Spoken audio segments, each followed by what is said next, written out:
What's up, guys? It has been a little bit since I've gotten back to you and really talked to you about kind of what's going on, how you guys are doing, anything new. It's been a really freaking long time. It's been a busy couple weeks. One big thing happened that I want to share with you guys. I'm going to be leaving San Diego. And heading to Guam. So I'm excited about that, but that has kept me super busy with everything that I got going on. And that's work, exercise, family, dealing with kids, dealing with all kinds of stuff associated with that move.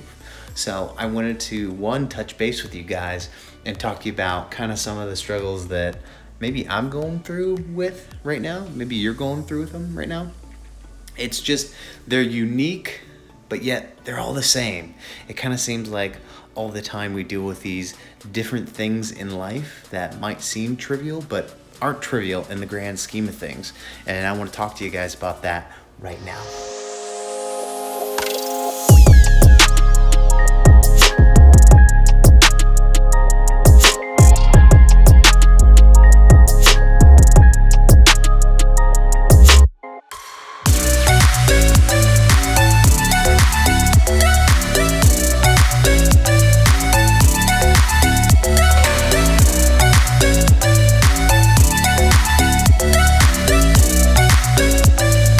So, heading to Guam with my family, with my dog.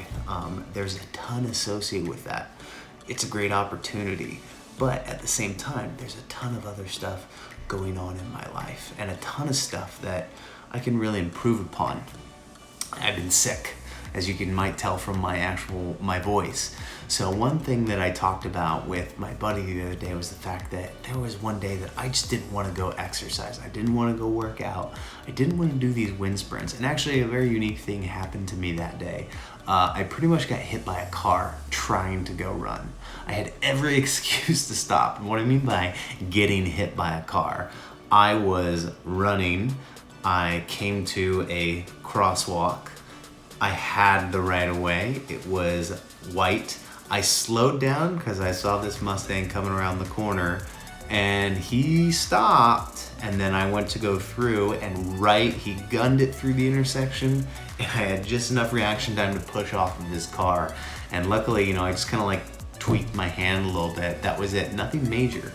But that was every excuse that I could use to be like, you know what? I already didn't want to go run today. I already didn't want to just come out here. It's cold. It's night. I should be relaxing, watching a TV show or whatever, what have you.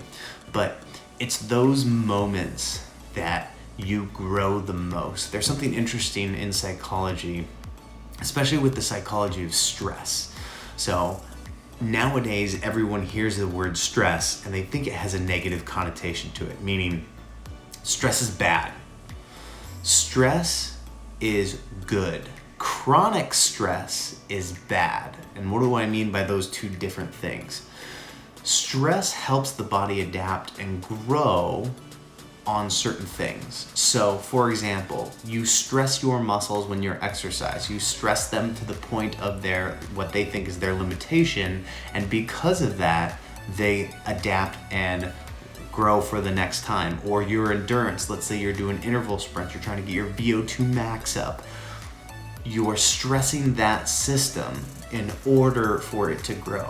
And the biggest and best system that you can stress on a daily basis is your mind. Your mind is what sets you apart from, one, the animal kingdom, because the slow, stupidest animal in the, let's say, animals out there could whoop your ass. In all sincerity, a bunny can run faster than you, and there's all these other animals that can just probably kill you. I mean, a honey badger will eat your face off. Let's be realistic about this. So the one advantage that we have as human beings is our mind. Now, you need to start looking at your mind as a muscle that you need to exercise, that you need to get outside of your comfort zone. The only way to grow as an individual is to honestly do a self-assessment of yourself. Where am I at in this point in time in my life? Where do I want to be? How do I get to that point? of where I want to be? What are the steps to get there? And sometimes you don't have the answer. And that's a lot of times what stress is. I remember I took a psychology class a while ago in my degree path for psychology, talking about, it was actually the psychology of stress. So it was all about stress. And in it they talked about, and I'm kind of paraphrasing here, but stress, when someone feels stressed, that means at that moment in time, they do not have the resources, the capability, or the know-how to handle the task at hand, whether that be physical capabilities, mental capabilities. So a lot of times we get stressed just because we don't know how to handle the situation. We don't know what to do.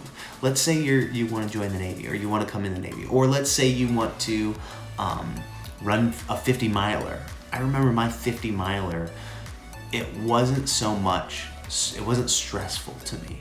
The reason why I say it wasn't stressful to me is because right at the beginning, I knew that I needed to understand the process of what I was getting myself into.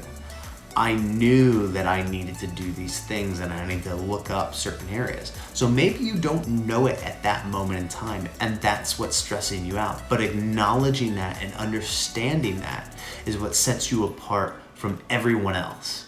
What sets you apart is understanding that you don't have the answers and you need to go find them. And finding them is the most important part of that process. Once you know how to attack the problem, once you know how to address it, then it's no longer stressful. It's just a process that you just have to follow. And it's implementing that process. Let me put this into some context that you guys can understand. So, first time I want to do a 50-mile race. The longest thing I'd ever done was a marathon.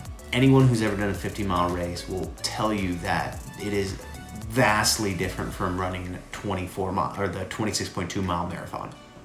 That's the longest I ever ran before that. It was the rock and roll marathon.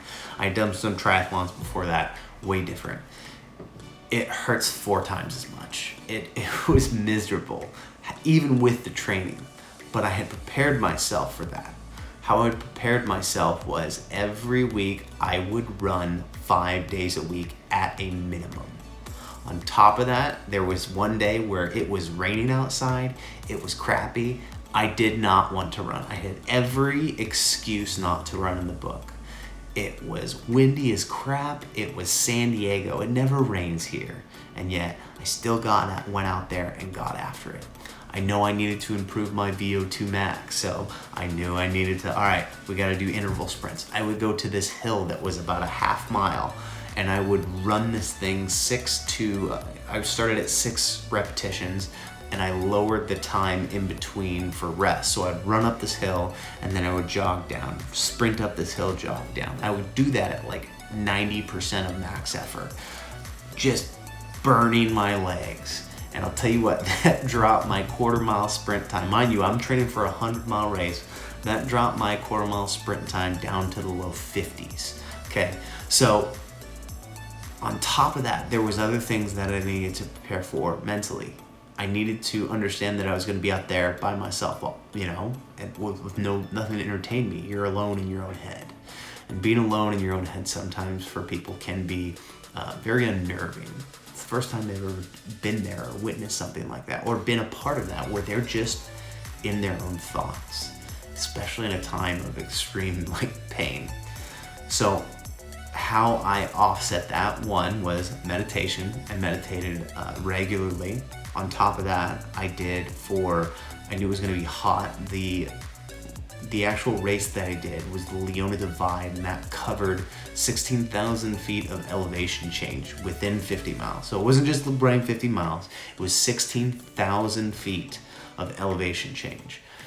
On top of that, it was 98 degrees, and the aid stations, and I think the least amount were about 5 miles apart. At most were 9 miles apart, which means you had to carry all your stuff in and out, and you had one resupply point halfway through.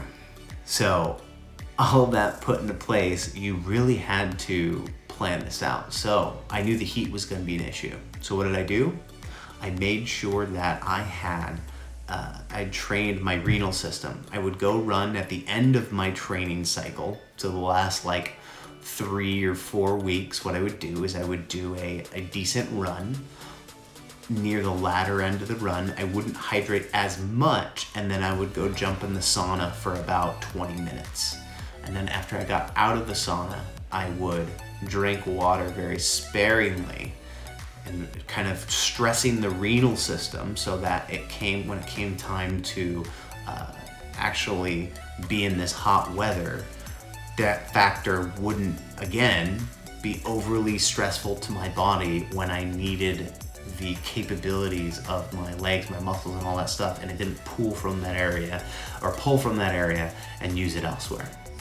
So I just want to touch base with you guys. Another thing I want to go over. Someone asked me a really good question on Instagram that I want to cover in this video. And that question is basically, what are some pro tips or some things that if you're going into any type of program in the Navy, any high-end program, special warfare program, what are some go-to tips that you would recommend for anyone?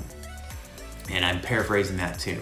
The one thing I would tell you to do is look at everything as an opportunity. If you find yourself in the suck, just feeling sorry for yourself, remember, that's an opportunity for growth. It is a way for you to grow your mind. It's a way for you to grow your muscle. I've injured myself plenty of times where I could not exercise. I could look at that as something negative, but instead I looked at it as an opportunity to progress elsewhere. Meaning, I wanted to learn how to do this. I want to read more books. I want to do this or do that. A couple books that I will recommend to you guys, which I'll put in the comment section down below. One, 7 Habits for Highly Effective People by Stephen Covey. I believe that's his name. Great book for getting things done. Another one that I'll recommend for people that can be basically put into, most of these books can be put into the headlines of the titles of the book. But if it doesn't make sense to you, I would highly recommend reading if you've never read any of these books before. It's the 5-second rule. I forget who it's by. It's the whole point of this book is if you don't choose to do what you're gonna do within 5 seconds of thinking of that, for example, I don't wanna go run. If you don't make the choice to go run and start going in that direction towards your shoes to putting it on, you're not gonna do it. So that's another good book. Another good motivational book that I've finished reading not too long ago, which is Can't Hurt Me by David Goggins. Great book.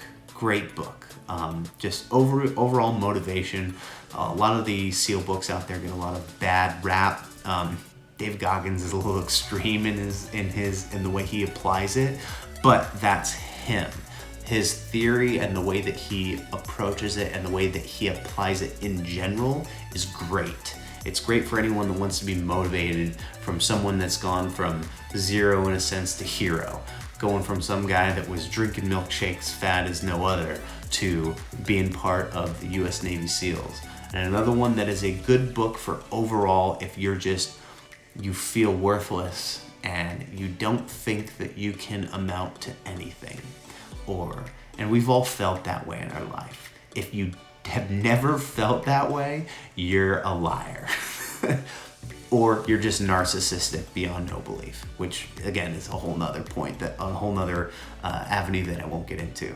So with this, the last book that I'll recommend, and one of my favorite books, it's one that I will gift to people the most, is, I'm forgetting the name. It is Fearless, okay? It's the story of Adam Brown. I'm not gonna ruin the book for you, but it is a true story. It's a biography, basically, written about a guy, Adam Brown, who started out as a average Joe kid in Arkansas, turned into a meth head, and at the latter end of the book, was in DevGru, which for those of you who don't know was basically SEAL Team 6. It's now known as a dev group or development group. So it went from the lowest of lows to one of the most prestigious military groups in US, I would say in history. This is the same group that took out Bin Laden. So put those books on your read list. I want to hear what books that you guys would recommend. What books have you guys read? Because I love reading. I love stretching my mind. I love going into new areas. So if you guys have any books, any recommendations, read them, put them down in the comment section below. If you have anything that you are struggling with, maybe someone else is struggling with that exact same thing that you are, put that down in the comment section below. Let them know your stumbling blocks. Let me know your stumbling blocks.